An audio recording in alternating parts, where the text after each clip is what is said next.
Hello and welcome back to FOS family. இன்னைக்கு நம்ம கிச்சன்ல டக்கரான டேஸ்ட்ல பருப்பு உருண்டை குழம்பு தான் செய்ய போறோம். வாங்க லெட் சமையல் டுகெதர். இது செய்யறதுக்கு ஒரு 1/2 கப் கடலைப்பருப்பு, 1/4 கப் பருப்பு, 1/4 கப் பாசிப்பருப்பு எடுத்துக்கிட்டேன். இது எல்லாத்தையுமே ஒரு 2 மணி நேரம் முன்னாடியே ஊற வச்சு எடுத்துக்கிட்டாச்சு.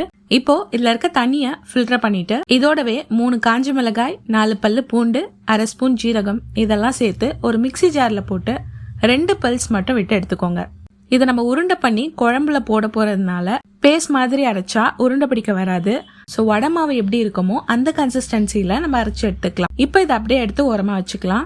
இப்போ ஒரு கடாயில 2 டேபிள் ஸ்பூன் எண்ணெய் ஊத்தி எண்ணெய் நல்லா சூடானதும் கடுகு சீரகம் போட்டு பொரியட்டும். பொரிஞ்சு வந்ததுக்கு அப்புறம் ஒரு கொத்து கருவேப்பிலை, இதோட ஒரு 20 சின்ன வெங்காயத்தை சாப் பண்ணி சேர்த்திருக்கேன். இது கூடவே 5ல இருந்து 6 பல்லு பூண்டு சேர்த்து நல்லா வதக்கி எடுத்துக்கலாம். இந்த ஸ்டேஜ்லயே கொஞ்சமா உப்பு ஆட் பண்ணிட்டு நல்லா வதக்கி எடுத்துக்கலாம். வதங்கினதும் ஒரு 2 மீடியம் சைஸ் தக்காளிய இந்த மாதிரி சாப் பண்ணி சேர்த்துக்கோங்க. தக்காளி நல்லா குழஞ்சி வந்ததும் 2 ஸ்பூன் குழம்பு மிளகாய் தூள் ஆட் பண்ணிக்கலாம். அடிப்பிடிக்காம இருக்கிறதுக்காக லைட்டா தண்ணி ஊத்தி மிக்ஸ் பண்ணிக்கோங்க. இது நல்லா ஃபுல் ஃப்ளேம்ல வச்சுட்டு மிக்ஸ் பண்ணிட்டே இருங்க. பச்சை வாசம் போனதுக்கு அப்புறம் லெமன் சைஸ் புளிய தண்ணியில கரைச்சி வச்சிருக்கோம். அந்த புளி தண்ணியும் இது கூடவே ஊத்திட்டு தேவையான அளவு தண்ணி ஊத்தி நல்லா கொதிக்க விடலாம்.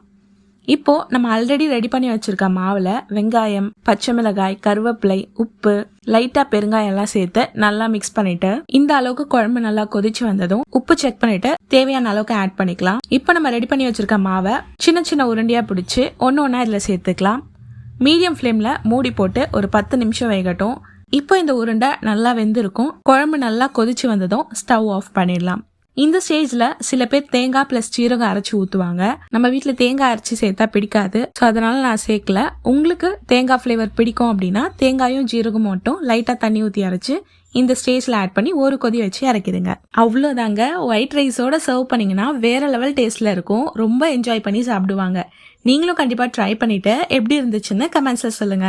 இந்த வீடியோ உங்களுக்கு பிடிச்சிருந்தா மறக்காம நம்ம ஃபிளேவர்ஸ் ஆஃப் சர்வீஸை சப்ஸ்கிரைப் பண்ணிக்கோங்க. அண்ட் பக்கத்துல இருக்க பெல் ஐக்கானையும் கிளிக் செஞ்சுக்கோங்க ஃபார் ரெகுலர் அப்டேட்ஸ்.